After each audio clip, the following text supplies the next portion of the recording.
오늘은 위로하시는 하나님이라는 제목으로 함께 말씀을 나누려고 합니다. 오늘 말씀은 예레미야 45장 1절에서 5절 말씀입니다. 제가 봉독하겠습니다. 유다의 요시야 왕의 아들 여호야김 넷째 해에 네리야의 아들 바룩이 예레미야가 불러주는 대로 이 모든 말을 책에 기록하니라. 그때 선지자 예레미야가 그에게 말하여 이르되, 바룩아, 이스라엘의 하나님 여호와께서 내게 이같이 말씀하셨느니라. 네가 일찍이 말하기를, 화로다, 여호와께서 나의 고통에 슬픔을 더하셨으니 나는 나의 탄식으로 피곤하여 평안을 찾지 못하도다. 너는 그에게 이르라, 여호와께서 이와 같이 말씀하시기를, 보라, 나는 내가 세운 것을 헐기도 하며 내가 심은 것을 뽑기도 하나니 온 땅에 그리하겠거늘 내가 너를 위하여 큰 일을 찾느냐? 그것을 찾지 말라. 보라, 내가 모든 육체에 재난을 내리리라. 그러나 내가 가는 모든 곳에서는 내가 너에게 내 생명을 노량물 주듯 하리라.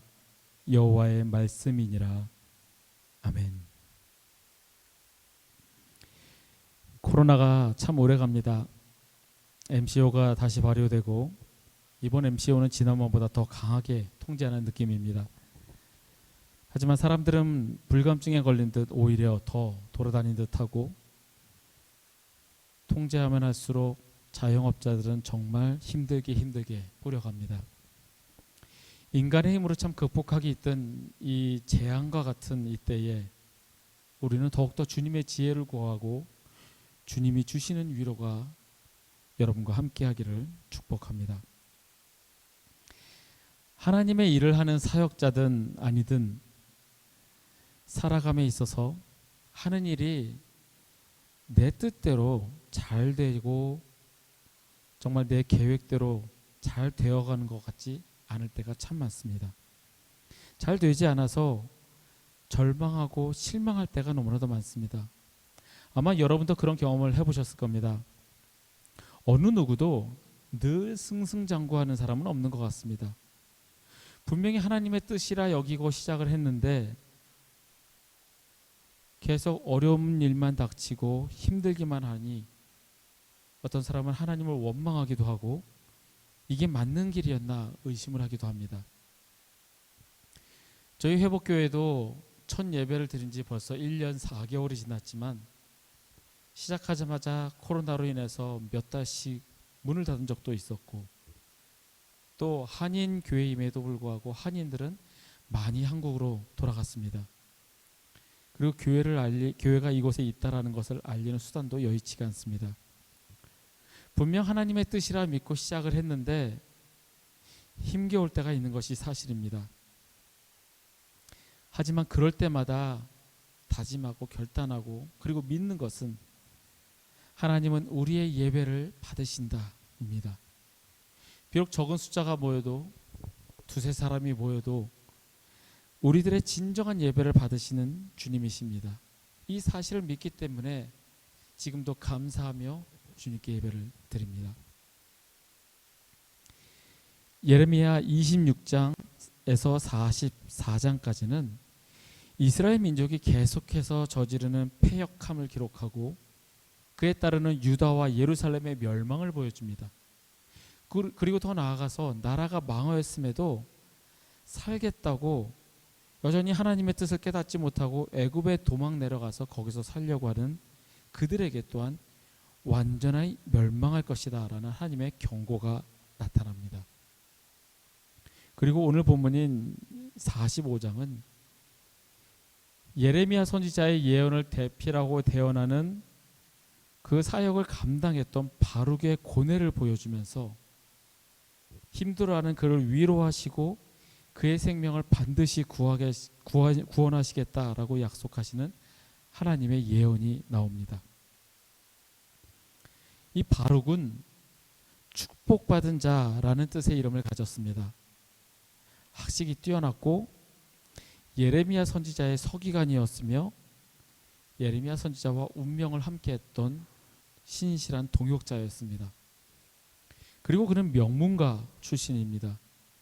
그의 조부 마세야는 왕궁의 고관이었고 동생 스라야는 왕의 병창감, 즉 수석 보좌관이었습니다.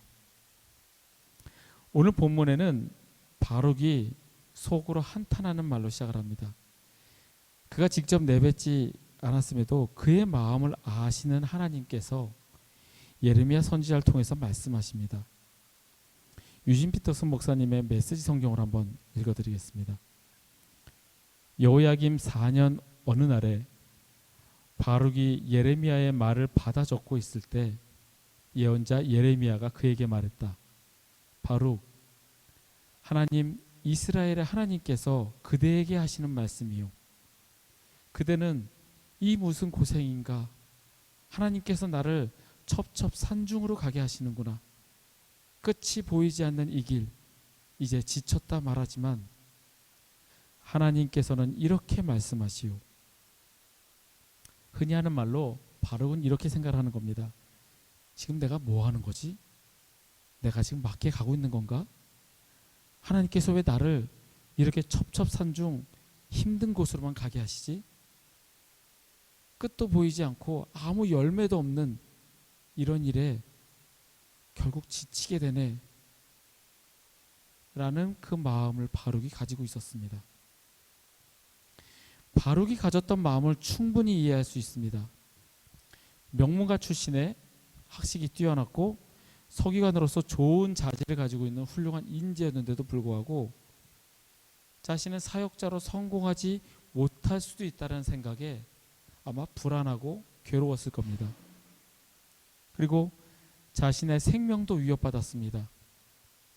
하나님의 말씀을 대언하는데 오히려 백성이 죽이려 듭니다. 그리고 그 하나님의 말씀을 계속해서 전하는데도 이스라엘 백성은 하나님의 경고를 전혀 듣지 않습니다. 아무리 말씀을 전하여도 듣기는커녕 회개하기는커녕 하나님의 말씀이 기록된 두루마리를 불태우기까지 합니다.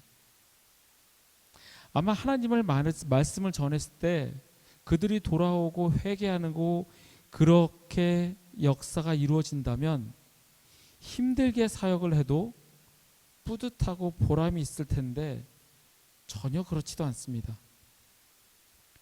고생만 하고 열매는 없고 보람도 없고 거기에다가 생명의 위협까지 느끼니 괴로워할 수밖에 없습니다. 그래서 그는 속으로 한탄하는 겁니다. 충분히 이해되어지는 바룩의 마음입니다. 그런데 그의 마음과 생각을 아시는 하나님께서 예레미야를 통하여 말씀하십니다. 45장 4절 말씀입니다. 너는 그에게 이르라. 여호와께서 이와 같이 말씀하시기를 보라, 나는 내가 세운 것을 헐기도 하며 내가 심은 것을 뽑기도 하나니 온 땅에 그리하겠거늘. 하나님의 전지전능하심과 이 세상 모든 것이 하나님의 주권 아래에 있음을 말씀하십니다. 이 말은 바룩이 하나님의 주권을 인정하지 못하였기 때문에 그러한 고통과 불안함과 슬픔에 빠져 있음을 말합니다. 믿음이 없는 바룩은 아닙니다. 하지만 계속되는 좌절감에 하나님이 함께 하신다는 사실을 미처 깨닫지 못하고 있는 바룩의 상태입니다. 하나님께서는 세운 것을 헐기도 하시고 심은 것을 뽑기도 하십니다. 완벽한 하나님이신데 왜 그렇게 하실까요? 허물 계획이셨으면 세우지 않았어도 됐고 뽑을 계획이었으면 심지 않아도 됐을 겁니다. 근데 왜 굳이 세우시고 허무시고 심으시고 다시 뽑으실까? 많은 그리스도인들은 주님의 뜻이 무엇인지 이해하기 힘들다고 생각합니다. 하지만 하나님께서는 결코 자신의 뜻을 알기 힘들게 숨겨놓고 모르게 하지 않으십니다. 오히려 완벽하게 공개적으로 계시하십니다. 어디에 계시하셨느냐? 바로 성경입니다. 성경 속에 하나님의 뜻이 다 담겨 있습니다. 하나님의 뜻이 무엇인지 알려면 성경을 보면 됩니다. 그런데 성경을 봐도 주님의 뜻을 알기 어렵다는 사람들이 많습니다. 왜냐하면 하나님의 뜻을 깨달았을 때 반드시 순종하겠다는 결단이 없기 때문입니다. 하나님의 말씀을 들어도 나와는 상관없는 말씀으로 듣기 때문에, 그리고 순종할 생각이 없기 때문에 성경을 읽어도 하나님의 뜻을 알기 어렵다라고 합니다. 하나님께서 세운 것을 헐기도 하시고 심은 것을 뽑기도 하시면 우리를 힘들게 하시는지, 그 이유를 우리가 성경에서 찾자면 이는 우리를 연단하시기 위함입니다. 잠언 17장 3절의 말씀입니다. 도가니는 은을, 풀무는 금을 연단하거니와 여호와는 마음을 연단하시느니라. 하나님께서는 이 온갖 과정들을 통하여 우리를 연단하시고 우리가 더 하나님을 의지하도록 하십니다. 사역자든 아니든 그 걸어가는 길이 순탄하기만 하고 아무 장애물 없이 평탄하기만 한다면 우리는 절대 하나님을 의지하지 않습니다. 연약한 인간이기에 내 힘으로 할 수 없음을 깨닫고 주님께 의지합니다. 우리를 연단시키시기 위해 우리에게 이런 고난과 힘든 것을 주시는 주님이십니다. 나의 일이 잘 풀리고 성장 그래프가 수직적 상승하도록 폭발적으로 늘어나는 열매, 그런 결과를 주시는 것보다 우리가 힘들고 어렵고 고통스럽지만 아주 느리게 성장을 해가도 주님과 가까운 관계를 맺으며 늘 주님을 의지하시기를 주님께서는 원하십니다. 그렇기 때문에 우리를 사랑하시는 주님께서는 우리를 연단시키시며 더욱더 하나님을 의지하게끔 하십니다. 하나님께서는 우리가 하나님이 주시는 선물을 받는 것보다 주님과 더욱 가까운 관계가 되는 것에 관심을 가지시기를 원하십니다. 즉, 복받고 기뻐하는 것, 그것보다 하나님을 원하며 하나님과의 관계를 더 가까이 갖는데 관심 갖는 것에 하나님은 더 기뻐하십니다. 매주 드리는 예배도 마찬가지입니다. 주님께 드리는 예배입니다. 많은 성도들이 모여서 사역자로서 멋지게 설교하고, 설교할 때마다 수많은 성도들이 아멘 아멘 하고 응답하고 내 말 한마디에 움직이는 그런 영웅적인 모습이 아니라 수백 명의 찬양대가 관현악 반주에 맞춰서 멋진 화음 속에서 찬양하고, 그런 예배가 하나님이 무조건 기쁘게 받으시는 예배가 아니라 우리의 진실된 찬양, 주님께 드리는 마음으로 아무리 실력 없는 찬양이라도 주님께 드리는 마음을 주님께서는 기뻐 받으십니다. 하나님께서는 예레미야를 통하여 바룩에게 깨닫게 하십니다. 이 세상은 나의 주권 아래에 있다. 그러니 나를 믿어라. 오직 나만을 의지해라 말씀하십니다. 지금 저와 여러분에게 하시는 말씀입니다. 코로나로 힘들어하는 가운데 있습니다. 왜 나는 일이 잘 안 풀릴까? 왜 이렇게 힘들기만 할까? 비록 현실이 고달프더라도 이는 주님의 주권 아래에 있습니다. 나를 연단하시는 하나님을 믿고 의지하시길 바랍니다. 이 기간에 더욱더 주님과 가까운 관계가 되시기를 주님의 이름으로 축원합니다.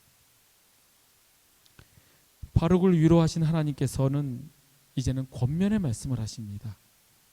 5절입니다. 네가 너를 위하여 큰 일을 찾느냐? 그것을 찾지 말라. 여기서 큰 일은 양적으로 크다라는 의미도 있지만 하나님께서 행하시는 위대한 사역 또는 모세와 같은 그런 대단한 인물이 미치는 대단한 영향력을 묘사하는 단어로 사용되어졌습니다.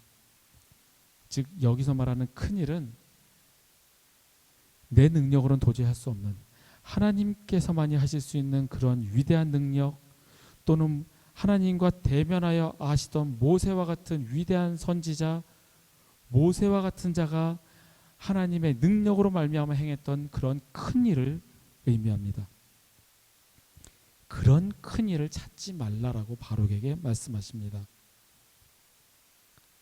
목회자들 가운데는 큰 일만을 기대하고 그런 일들을 성사시키고 애쓰려고 하시는 분들이 있습니다.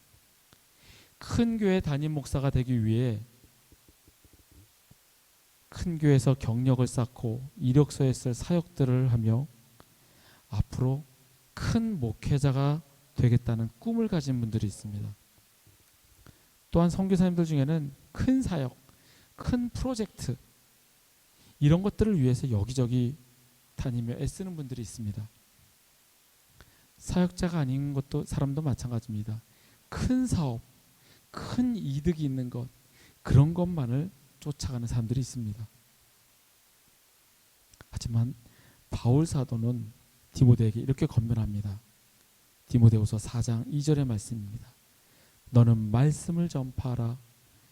때를 얻든지 못 얻든지 항상 힘쓰라.